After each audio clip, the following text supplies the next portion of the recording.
Assalamualaikum warahmatullahi wabarakatuh. Salam sejahtera untuk kita semua. Selamat datang di program siniar Fakultas Pendidikan Bahasa dan Sastra Universitas Pendidikan Indonesia. Salam sejahtera. Saya Fajri Nur Yusuf, salah satu dosen program studi pendidikan bahasa Inggris. Selamat datang. Pagi ini kita akan membicarakan dua program studi sekaligus. Program studi pendidikan bahasa Inggris program magister S2 dan program doktoral atau S3. Sebelum kita mulai, izinkan saya menyampaikan sebuah pantun. Buah konyol, buah keladi, dibawa berlayar penuh kendali. Untuk kenal semua prodi, mari bersiniar bersama FEBS UPI. Alhamdulillah bersama kita sudah hadir dua tokoh penting di program studi pendidikan bahasa Inggris. Yang pertama adalah Profesor Emi Emilia MED PhD. Beliau adalah Ketua Program Studi Pendidikan Bahasa Inggris Terintegrasi. Sebagai informasi bahwa program studi pendidikan bahasa Inggris sudah terintegrasi sejak lama. Nanti kita akan gali dari beliau. Dan Prof Emi adalah Ketua Program Studi Terintegrasi. Dan yang kedua, tidak kalah penting, ada Dr. Rojab Siti Rodiah MED. Beliau adalah Sekretaris Program Studi Pendidikan Bahasa Inggris S1, S2, dan S3. Selamat datang, Ibu-Ibu. Selamat datang. Assalamualaikum.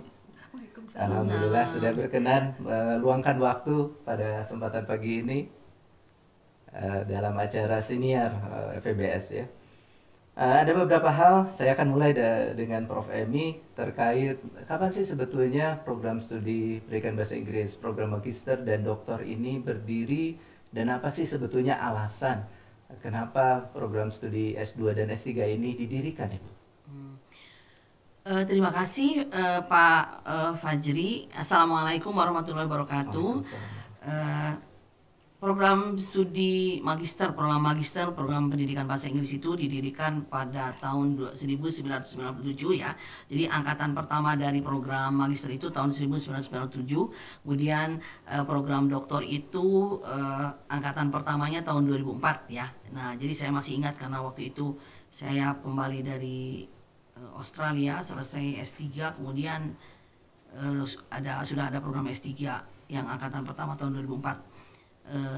Tujuannya yaitu mengembangkan pendidikan bahasa Inggris ya di tingkat magister dan di tingkat doktor ya, dan tentu program studi itu unggul dan menjadi rujukan di Indonesia maupun di luar negeri tentunya, minimal di ASEAN ya. Nah, jadi visi kita juga diantaranya untuk program S2, program S3 misalnya itu menjadi program studi yang unggul di tingkat nasional maupun dan menjadi rujukan di tingkat nasional maupun di tingkat internasional. Baik, terima kasih Ibu. Jadi pada dasarnya sudah sejak lama fokusnya pada kualitas ya, keunggulan ya. Keunggulan. Sesuai dengan visi dari universitas ya, yaitu bahwa UPI kan visinya unggul dan leading dan outstanding ya. Baik, terima kasih Ibu. Ini kan untuk menuju ke lulusan-lulusan yang unggul ini sebetulnya sudah di mana saja Bu para lulusan itu berada sekarang untuk program studi magister dan doktor ini?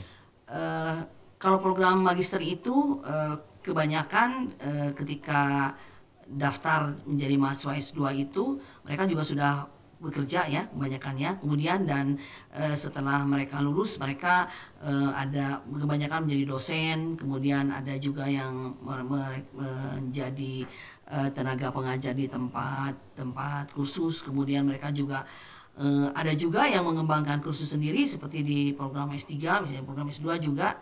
Nah, kemudian ada juga yang menjadi guru juga di sekolah ya, menjadi kepala sekolah dan menjadi profesi lain seperti misalnya penerjemah juga ada yang menjadi penerjemah dan bekerja di kementerian juga. Ada juga yang bekerja di kementerian, menjadi peneliti di kementerian, menjadi peneliti di BRIN juga ada. Ya. Baik, terima kasih. Jadi sebetulnya sudah sangat banyak sekali ya Bu ya. Banyak. Sudah banyak dan menyebar nampaknya di berbagai kementerian juga. Ada yang jadi pejabat juga di dinas pendidikan ya, di berbagai dinas juga betul, menjadi di orang-orang kementerian penting di ya, berbagai ya, dinas tersebut ya. ya. Nah ini Kak, untuk menuju alumni atau lulusan-lulusan yang unggul ini kan tentu tidak mudah ya Bu ya. Mungkin ada Ya. hal yang berkaitan dengan bagaimana unsur-unsur pendukungnya berkaitan dengan SDM misalnya, dengan kurikulum misalnya. Ya. Itu seperti apa sebetulnya SDM di program studi itu? SDM di program studi pendidikan bahasa Inggris itu tentu ya unggul ya, karena mereka ahli di bidang pendidikan bahasa Inggris dan latar belakang mereka juga ahli di bidang pendidikan bahasa Inggris, dan banyak dari mereka merupakan lulusan universitas-universitas yang unggul juga, baik di tingkat nasional maupun di tingkat internasional ya, dan sehingga pemahaman dan keahlian mereka juga memang betul-betul relevan dengan kebutuhan serta tuntutan dari perkembangan zaman sekarang ini, terutama di bidang pendidikan bahasa Inggris, karena mereka juga mengikuti program doktor, misalnya banyak yang di luar negeri dari universitas seperti Melbourne University ya, dari Amerika, misalnya dari Illinois University seperti Profesor Fuad. Kemudian kalau di dalam negeri juga universitas unggul seperti misalnya ada yang dari Universitas Indonesia, dari Universitas Negeri Malang misalnya ya, dan itu juga dan hasil penelitian yang mereka lakukan juga terkait dengan isu-isu mutakhir, sehingga kurikulum yang kita kembangkan juga termasuk mata kuliahnya serta isi dari setiap mata kuliah itu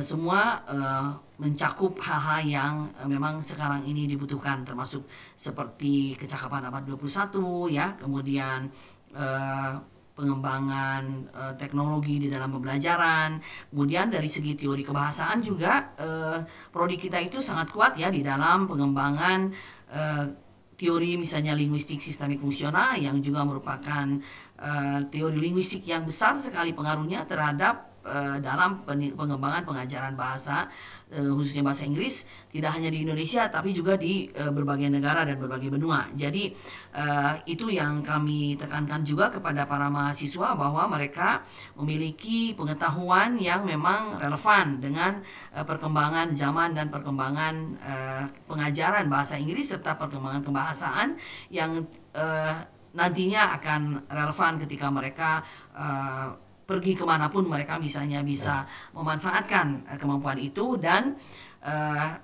pengembangan ini tidak hanya relevan untuk pengajaran bahasa Inggris, tetapi juga untuk pengajaran bahasa-bahasa asing lainnya, seperti misalnya yang sudah saya alami ketika saya bekerja di Kemdikbud misalnya ya. Jadi kita bisa mengembangkan bahan ajar tidak hanya untuk bahasa Inggris tapi juga untuk bahasa lain dan untuk mata pelajaran lain juga, karena misalnya jadi lulusan kita itu didorong juga untuk bisa mengaplikasikan misalnya pemahaman mereka tidak hanya di dalam pengajaran bahasa Inggris tapi juga misalnya di dalam pelajaran-pelajaran lain, dan ini sangat bermanfaat ketika mereka nanti misalnya menjadi guru di sekolah, menjadi konsultan misalnya di sekolah, atau ketika mereka juga menjadi dosen, misalnya ketika mereka juga mengembangkan kurikulum di universitas, bagaimana sebaiknya si kurikulum itu, bagaimana ilmu-ilmu yang mutakhir itu bisa diimplementasikan di dalam pengembangan kurikulum, dan juga di dalam pengembangan misalnya RPS ya, atau lesson planning, atau juga pengembangan materi-materi ajar yang nantinya bisa membuat lulusan itu memiliki materi serta pengetahuan serta keterampilan yang memang mutakhir juga, dan itu dibutuhkan ya. Berarti sangat membekali ya Bu ya, untuk profesi-profesi yang akan datangnya, apapun profesi mereka, dari mulai bidang pendidikan dan bidang-bidang lainnya. Nah, ini kalau secara komposisi nih, komposisi guru besar, dokter dan lainnya seperti apa Bu yang ada di program studi pendidikan bahasa Inggris? Di program studi pendidikan bahasa Inggris magister itu profesor ada 8 profesor ya, guru besar. Kemudian yang lainnya semua itu doktor ya. Karena kalau tidak salah tidak ada dosen dengan kualifikasi S2 yang mengajar di S2 ya. Tidak jadi ada. harus doktor minimal. Dan kemudian untuk tingkat doktor khususnya itu fokusnya pada guru besar dan doktor saja, dan itu jabatan fungsional sebagai minimal lektor kepala ya Bu ya. Baik. Saya tambahkan ya Pak Fajri, di kita itu misalnya kurikulum juga sama sesuai dengan dengan tuntutan dari universitas juga, bahwa kurikulum juga direview setiap 5 tahun, dan sekarang ini kita sedang melakukan review kurikulum ya. Dan review kurikulum itu tentu didasarkan pada berbagai data dan hasil dari hasil survei yang sudah kita lakukan, misalnya baik kepada mahasiswa maupun kepada masyarakat, serta kita juga melihat apa sih yang dikatakan oleh para ahli terkait pengembangan kurikulum pendidikan bahasa Inggris yang sekarang ini ya. Jadi kita merujuk pada teori kurikulum atau misalnya teori pengembangan kurikulum, kemudian kita juga melihat bagaimana sih kondisi pasar sekarang ini, kemudian apa yang dibutuhkan oleh mahasiswa juga. Dan seperti hal ini juga kita peroleh dari misalnya hasil survei yang kita lakukan kepada mahasiswa, misalnya bahwa apakah selama mereka kuliah juga sudah mendapatkan apa yang mereka inginkan. Dan 4 hal yang dari segi komposisi kurikulum misalnya ya, ada kita menekankan 4 hal, yaitu aspek kebahasaan, aspek linguistik, dan juga kita juga menekankan ada aspek kesastraan, sehingga lulusan kita itu juga walaupun misalnya mereka pendidikan bahasa Inggris, tapi sastra itu mainkan peranan penting juga ketika mereka misalnya menjadi pengajar di sekolah, bagaimana mereka bisa mengajarkan sastra kepada anak-anak. Kemudian di kurikulum juga ada aspek itu ya.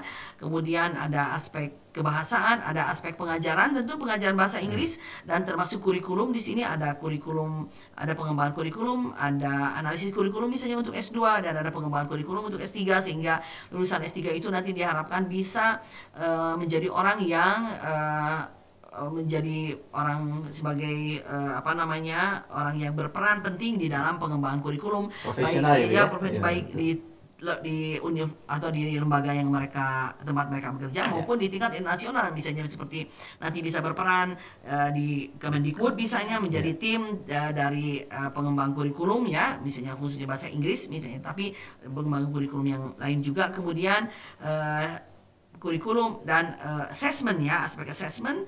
Kemudian ada assessment itu juga kita tekankan juga, karena bagaimanapun pendidikan itu tidak akan lepas dari assessment ya. Jadi setelah mereka tahu bagaimana cara mengajar, mereka tahu apa yang harus diajarkan, termasuk materi pengajarannya, aspek linguistik, aspek kebahasaan, aspek kesastraan. Kemudian mereka juga didorong atau didukung atau diberi akses untuk bisa memahami dan menjadi ahli di bidang kurikulum pengajaran dan assessment. Sehingga disertasi juga ada banyak yang terkait dengan assessment, atau tesis juga sama, assessment juga ya, kurikulum juga, kemudian dan pembelajarannya juga, prinsip pembelajaran yang sekarang sedang dipakai, sudah dipakai di Indonesia dalam kurikulum pengajaran bahasa Inggris, seperti ada pengajaran basis teks, pengajaran basis project, pengajaran basis problem ya, dan juga pembelajaran yang disintesis antara satu pendekatan dengan lain, dan kemampuan berpikir kritis juga itu banyak. Baik, oke.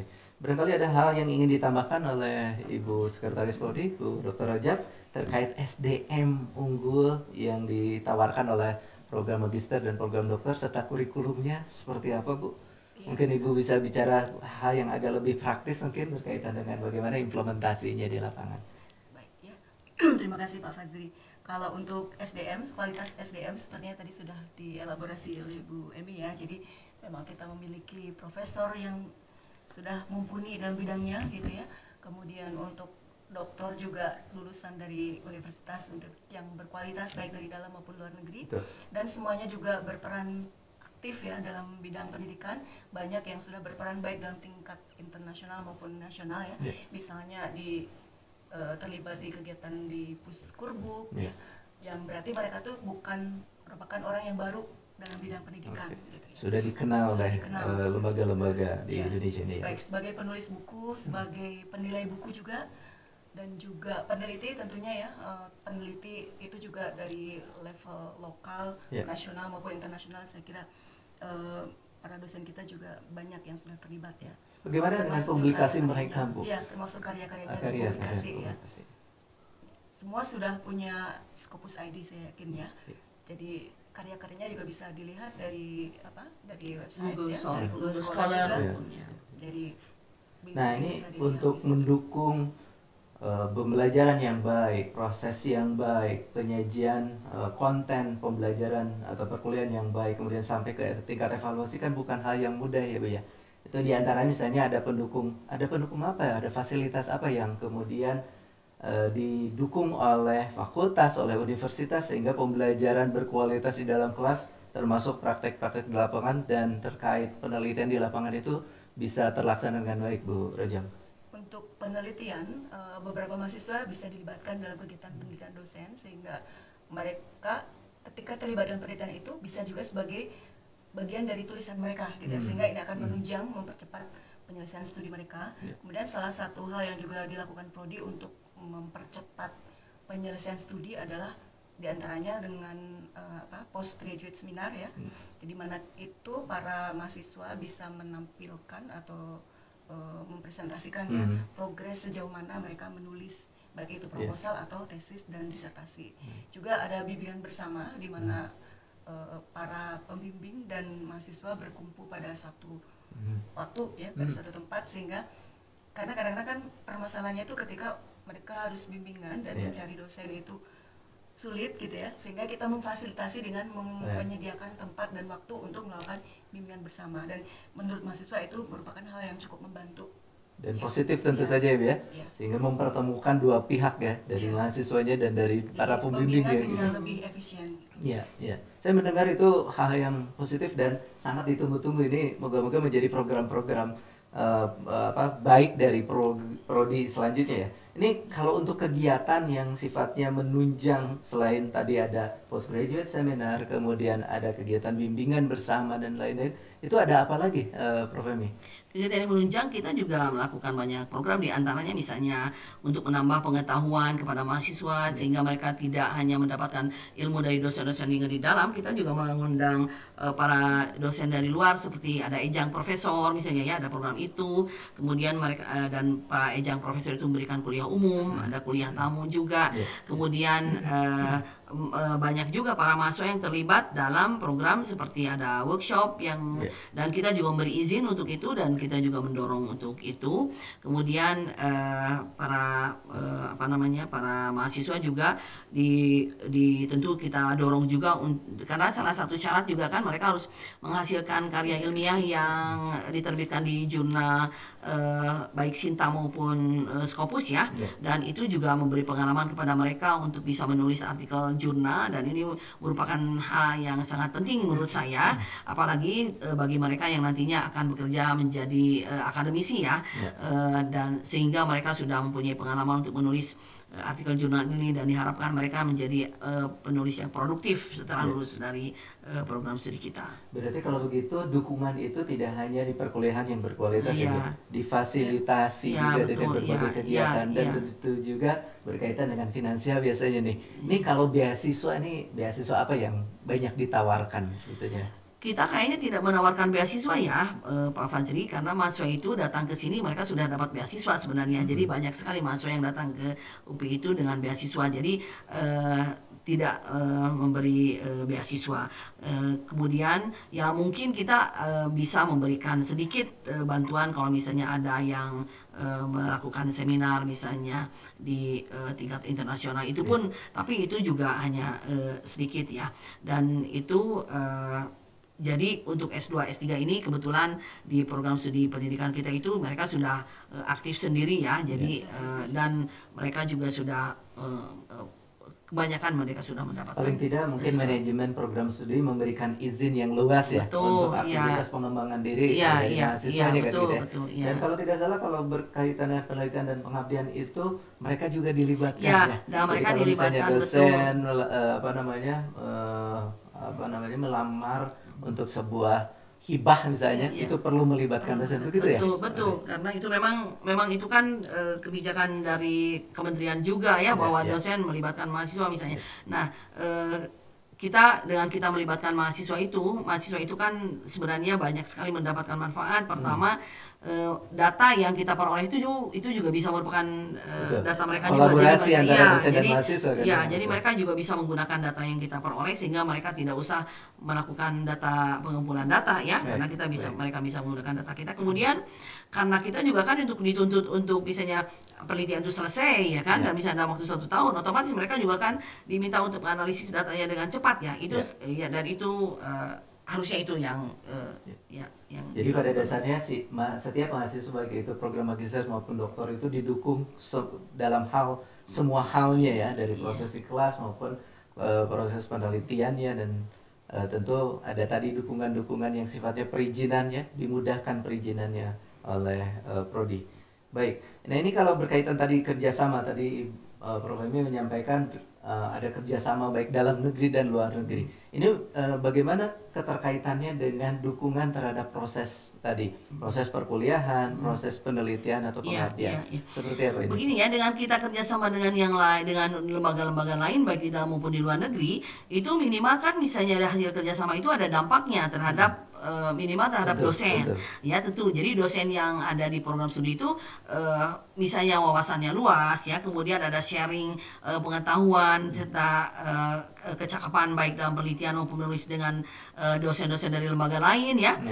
Misalnya dengan di program studi itu misalnya tahun lalu kita mengirim visiting scholar misalnya ke Sydney University, kemudian tahun sebelumnya juga misalnya saya juga pernah ke Jepang. Ya makanya jadi Pak Fajri misalnya pernah ke Jepang dengan Pak Fajri melihat bagaimana di Jepang misalnya, tentu kan wawasan Pak Fajri juga akan berbeda ya. Kemudian dan ini tentu akan berdampak terhadap cara berpikir dari dosen dan cara mengajar, kemudian pengetahuan dan kecakapan dosen itu sendiri, sehingga itu nanti akan berdampak tentu kepada cara mengajar dan cara bekerja juga di program studi ini, sehingga itu akan meningkatkan kualitas dari dosen itu sendiri ya.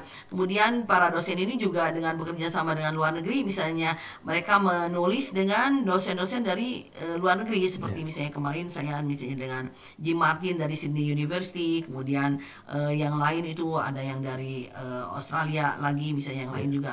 Nah sekarang ini kita juga sedang bukan menjajagi ya, kita sudah mulai sebenarnya bekerja sama dengan Hong Kong University ya. Nah Hong Kong University berarti universitas yang sangat baik di Asia ya, bukan itu ranking mungkin kalau di bidang pendidikannya, fakultas pendidikannya itu ranking 5 ya di dunia, dan itu sangat bagus. Jadi kalau misalnya, dan itu juga di Asia, sehingga kita betul-betul bisa bekerja sama dan bisa belajar dari mereka misalnya, dan itu diharapkan dari hasil kerjasama itu nanti akan berdampak, karena misalnya dengan penelitian dengan berbagai dosen dari berbagai lembaga, tentu kita juga akan mendapatkan wawasan yang lebih luas, dan ini nanti akan berdampak juga kepada kinerja dosen baik dalam mengajar maupun meneliti. Dan seperti yang kita ketahui juga misalnya ketika akreditasi internasional ini, Pak Fajri, kita juga perlu mungkin memberitahu ya bahwa kita itu sudah akreditasi internasional, yaitu Aquasia, dan kita juga akreditasinya unggul ya untuk Lamdik. Nah ketika akreditasi internasional itu dan akreditasi nasional juga itu ada satu aspek yang ditanyakan, yaitu bagaimana hasil penelitian dan hasil kerja dosen kerjasama, dan itu juga berdampak terhadap proses pembelajaran. Jadi misalnya dipakai tidak dalam proses belajar hasil penelitian itu, diajarkan tidak kepada mahasiswa, apakah itu menjadi topik dalam proses belajar atau apakah itu menjadi referensi misalnya ya hasil karya dosen itu ya. Baik, jadi pada dasarnya ada kolaborasi dosen dan mahasiswa, dan itu sifatnya simbiosis mutualistis untuk menguntungkan dosen dan yang pasti menguntungkan mahasiswa, dan itu tentu berkaitan dengan percepatan studi mahasiswa. Nah ini menarik Bu, biasanya isu yang cukup menonjol berkaitan dengan studi S2 dan S3 itu lama ya, belajarnya lama. Ini strategi dari program studi seperti apa nih? Ya memang itu sebenarnya bahwa mahasiswa S2, S3 itu lama tidak hanya di Indonesia ya, itu di seluruh dunia juga. Seperti kita ketahui bahwa misalnya di Amerika saja itu yang dilaporkan tahun 1992 kalau tidak salah, yaitu itu juga dikutip dalam buku saya bahwa mahasiswa itu rata-rata menghabiskan waktu 8 tahun misalnya untuk doktor itu, bahkan ada yang sampai 18 tahun. Nah jadi di kita juga itu ada kecenderungan untuk itu sebenarnya. Nah tapi sekarang ini kemarin misalnya misalnya kita berupaya untuk membuat mahasiswa itu bisa lulus misalnya tepat waktu untuk S2, yaitu misalnya 4 semester. Ya, betul. Nah, itu percepatan. Jadi banyak kendala sebenarnya yang membuat mahasiswa itu bisa lama ya, karena mereka juga S2 itu kan kebanyakan sudah bekerja, dan apalagi S3 banyak mereka juga sudah menjadi pejabat. Nah, itu sebenarnya mungkin ini juga tips ya untuk para calon mahasiswa, bahwa sebaiknya kalau misalnya kuliah S2, S3 ya berhenti dulu ya bekerja, berhenti dulu mengajar, kemudian jangan tergoda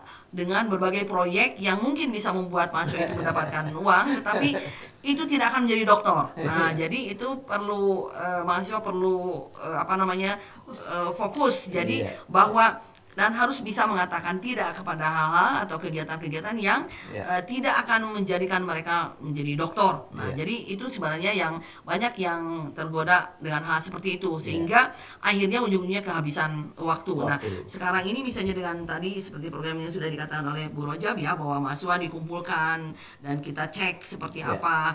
Nah, itu diharapkan ada percepatan, dan kemarin juga sebenarnya sudah terbukti ya bahwa sekarang mulai banyak lagi mahasiswa yang bisa lulus tepat waktu ya di tahun kemarin. Nah, sekarang juga kita berusaha untuk membuat mereka bisa lebih cepat dan tepat waktu, yaitu dengan mengadakan tadi workshop, bisa kemudian dari segi perkuliahan juga kita juga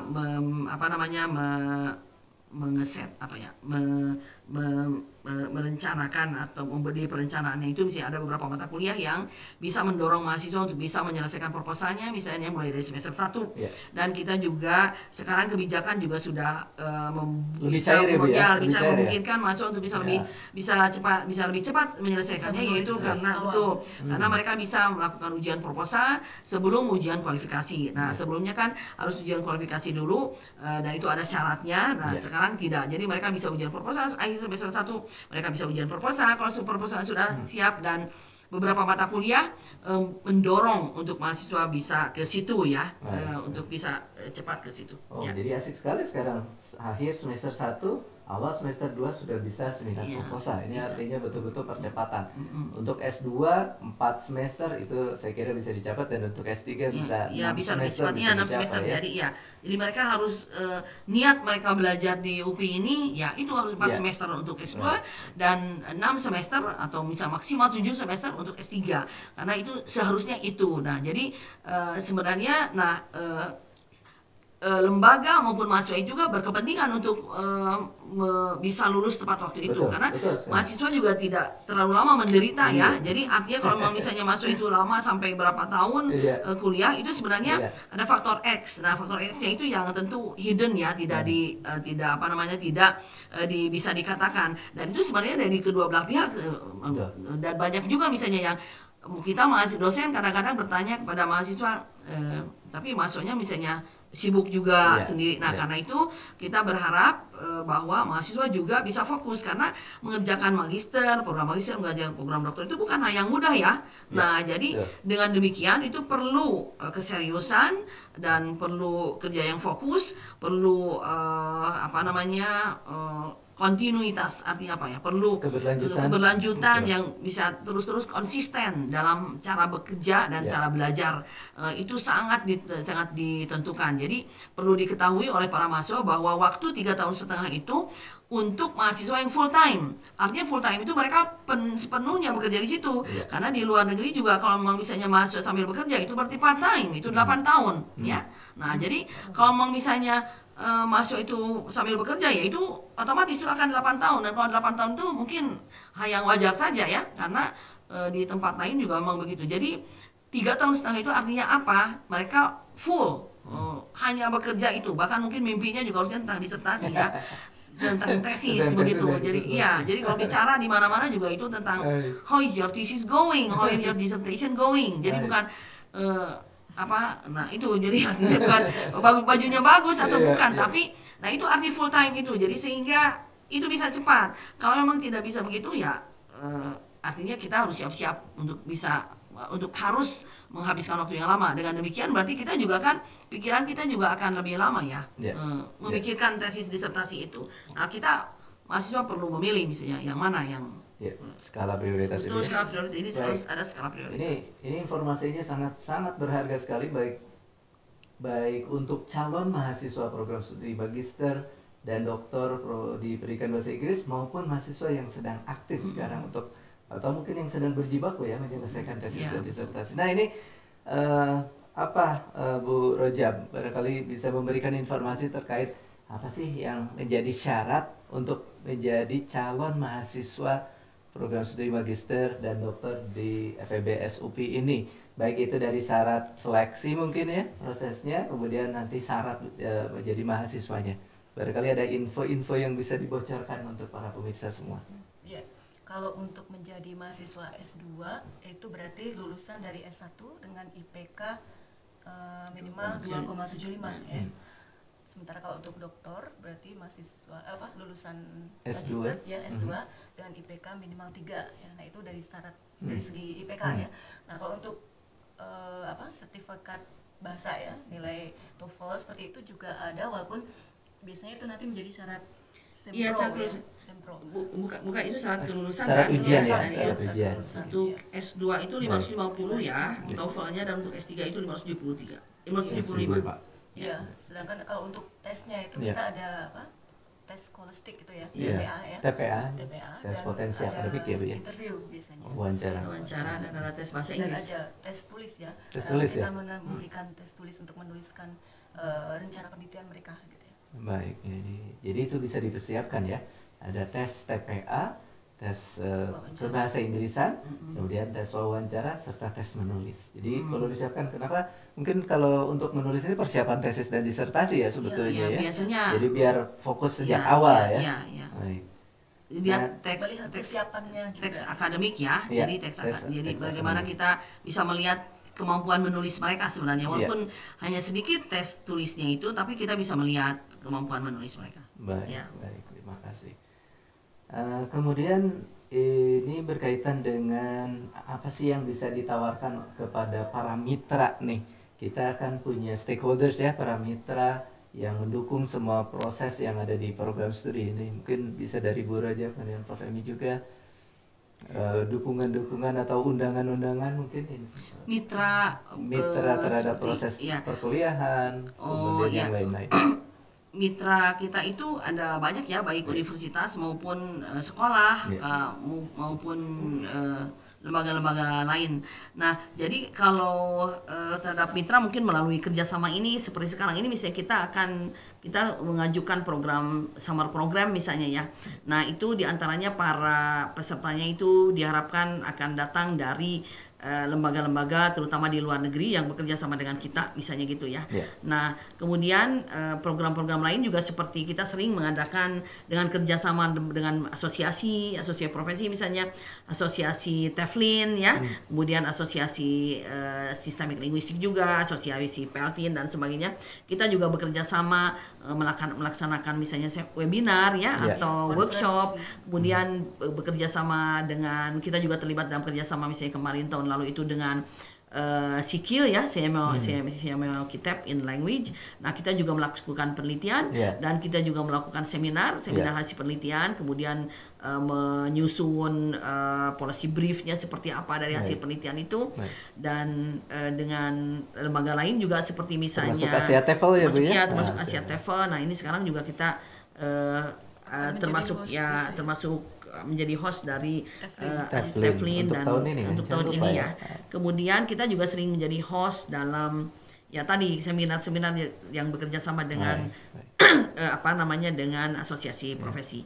Dan ini juga melibatkan dosen-dosen dari universitas lain dari luar negeri. Seperti tahun lalu misalnya kita juga melakukan workshop ya yang mendatangkan dosen dari Sydney University, kemudian dari Hong Kong University juga, kemudian dari Wellington University dari New Zealand, kemudian dari Turki, kemudian ada juga dari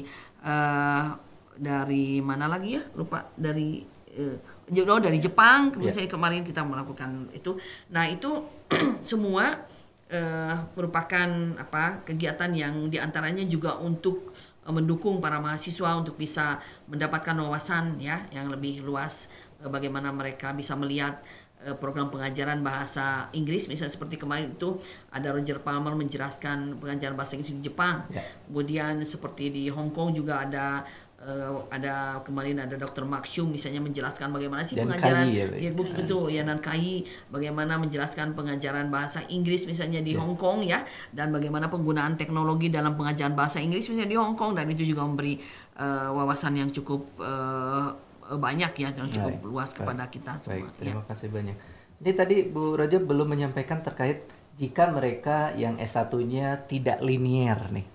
Mungkin bukan berangkat dari pendidikan bahasa Inggris, atau yang S3 tidak linier karena S2-nya bukan pendidikan bahasa Inggris. Ini bagaimana mensiasatinya supaya mereka juga mendapatkan kesempatan yang luas ya untuk mendapatkan kesempatan pendidikan di prodi pendidikan bahasa Inggris. Jadi untuk yang latar belakangnya bukan dari pendidikan bahasa Inggris, mereka tetap bisa kuliah di magister maupun doktor, tetapi harus menempuh beberapa mata kuliah anfulen ya disebutnya ya. Itu mata kuliah pendukung ya Bu ya? Pendukung ya. Dan itu beberapa diberikan di S1 ya. Jadi mereka harus bergabung dengan para mahasiswa di S1. Mungkin untuk jadi akan difasilitasi ya. Untuk S1, untuk S2 mereka kuliah di S1, tapi untuk S3 bisa mereka kuliah di S2. Program S2 anfulennya. Baik, terima kasih banyak Prof. Emi dan Dr. Rajab atas informasi yang sangat saya kira banyak, komprehensif ya, lengkap. Tapi tentu biasanya selepas ini banyak hal yang ingin ditanyakan. Yang pertama bisa dikunjungi laman program studi pendidikan bahasa Inggris yang kebetulan sudah integrasi S1, S2, S3 di english.up.edu. Kemudian Instagramnya di englishup_edu. Saya ulangi, englishup_edu. Biasanya IG lebih cepat diakses ya. Dan kemudian yang lain adalah di Facebook di Pendidikan Bahasa Inggris UPI ya. Dan jika ada hal lain yang berkaitan dengan seleksi misalnya, bisa juga dicek di laman Universitas Pendidikan Indonesia upi.edu. Pemirsa, terima kasih banyak atas perhatiannya. Sampai jumpa di siniar berikutnya. Sebelum ditutup, ada pantun lagi. Ada London di negeri Inggris, ada Bandung di negeri sendiri. Untuk terampil kompeten berbahasa Inggris, yuk gabung di Pendidikan Bahasa Inggris FEBS UPI. Sampai jumpa. Assalamualaikum warahmatullahi wabarakatuh. Waalaikumsalam warahmatullahi wabarakatuh.